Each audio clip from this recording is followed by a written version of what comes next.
En este breve video vamos a tratar un concepto que en psicoanálisis es fundamental, la pulsión. Vamos a hablar también acerca de sus 4 elementos y al final vamos a mencionar los 3 destinos finales de toda pulsión. Pulsión en francés, pulsó, el verbo sería pulsar, significa pujar o empujar. Me gusta hacer alusión al francés porque es un idioma que en psicoanálisis particularmente tiene autoridad debido a su contexto histórico.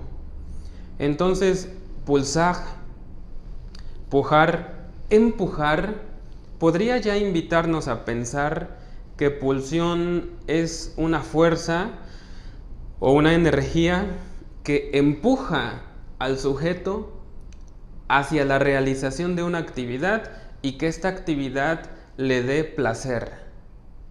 Entonces, con este concepto ya podemos ir nosotros formando nuestra propia definición de pulsión. Particularmente me gusta la siguiente. Pulsión es una tendencia que se origina en una zona erógena de nuestro cuerpo y que tiene como objetivo final el placer absoluto. De esta definición hay que hacer énfasis en 2 palabras. La primera de ellas es tendencia, es decir, que tiende a, que se acerca, que casi lo logra, que lo intenta, pero esto no significa que lo logre. Y la segunda palabra es absoluto. Placer absoluto en psicoanálisis es algo virtual, algo imposible, algo que jamás se logra porque la pulsión en su camino hacia este se topa con algunas barreras del yo que van a impedir que lo logre y que como consecuencia busque vías alternas que van a llevar a nuestra pulsión a un placer, pero siempre parcial. A ese placer parcial en psicoanálisis le vamos a llamar placer sexual, nunca placer absoluto. ¿Cuáles son los 4 elementos, según Freud, de las pulsiones? El primero de ellos es la fuente. Toda pulsión tiene una fuente y toda fuente, hay que resaltarlo, es endógena. Es decir, el origen de toda pulsión es siempre interna. Esto se ha prestado a confusión debido a que en el ambiente hay estímulos que tienen injerencia en nuestro aparato psíquico, pero siguen siendo estímulos. Sin embargo, el origen, el lugar donde se forma la fuerza, la energía que mueve a nuestra pulsión es siempre endógena, está siempre dentro del sujeto. El segundo elemento es precisamente la fuerza, la energía, sin la cual no existiría esa pulsión ni optaría por dirigirse hacia buscar su meta ideal. El tercer elemento es la meta. Toda pulsión tiene una meta o un fin, a saber, el logro del placer absoluto. Concepto muy importante en psicoanálisis porque vamos a ver en nuestra práctica clínica algunas entidades patológicas, perversiones, donde el sujeto cambia su meta por una que socialmente no es aceptable, por una meta que cívicamente es penada. Entonces, el elemento de meta es muy importante tenerlo en cuenta en psicoanálisis. El cuarto elemento es objeto. Toda pulsión tiene un objeto que la atrae, un objeto de deseo. Y es importante mencionar que ese objeto siempre es un objeto fantasmatizado.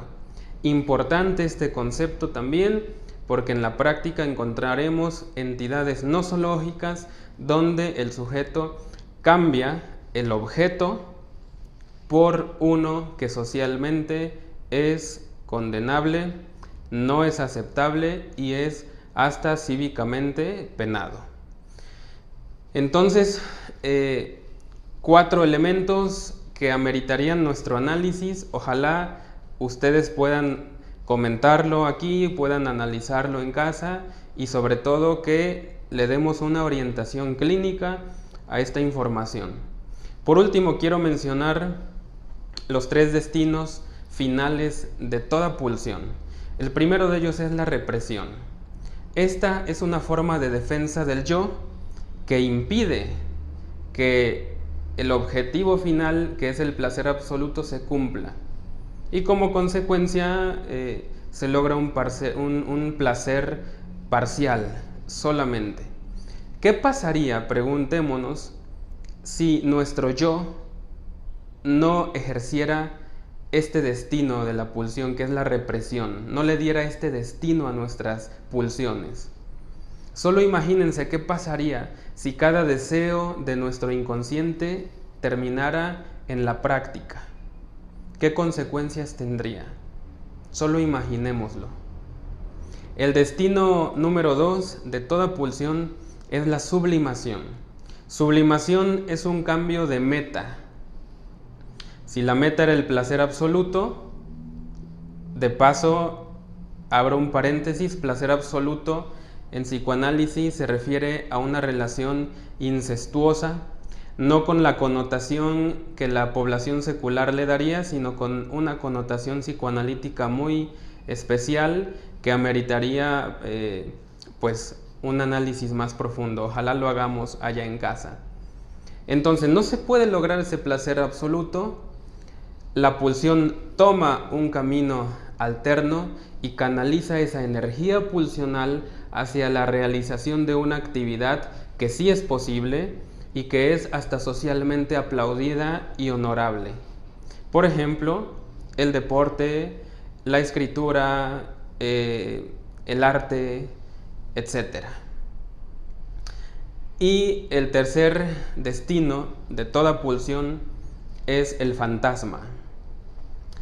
El más claro ejemplo de fantasma es que tengo un objeto de mi deseo aquí enfrente, afuera, palpable, real, y yo internalizo la imagen de ese objeto y ahora forma parte de mí. Ahora esa imagen es mi fantasma y al formar parte de mí yo puedo amarla y desearla incluso con más intensidad que cuando estaba afuera. Un excelente mecanismo de defensa del yo para evitar actitudes o comportamientos que socialmente sean reprobados.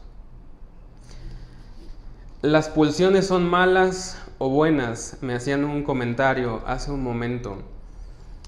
Recordemos que Freud afirma que hay pulsiones de vida que tienen que ver con el deseo, con la procreación, con el amor, y pulsiones de muerte que podrían llevarnos, por ejemplo, a actividades peligrosas, vicios, actividades de riesgo.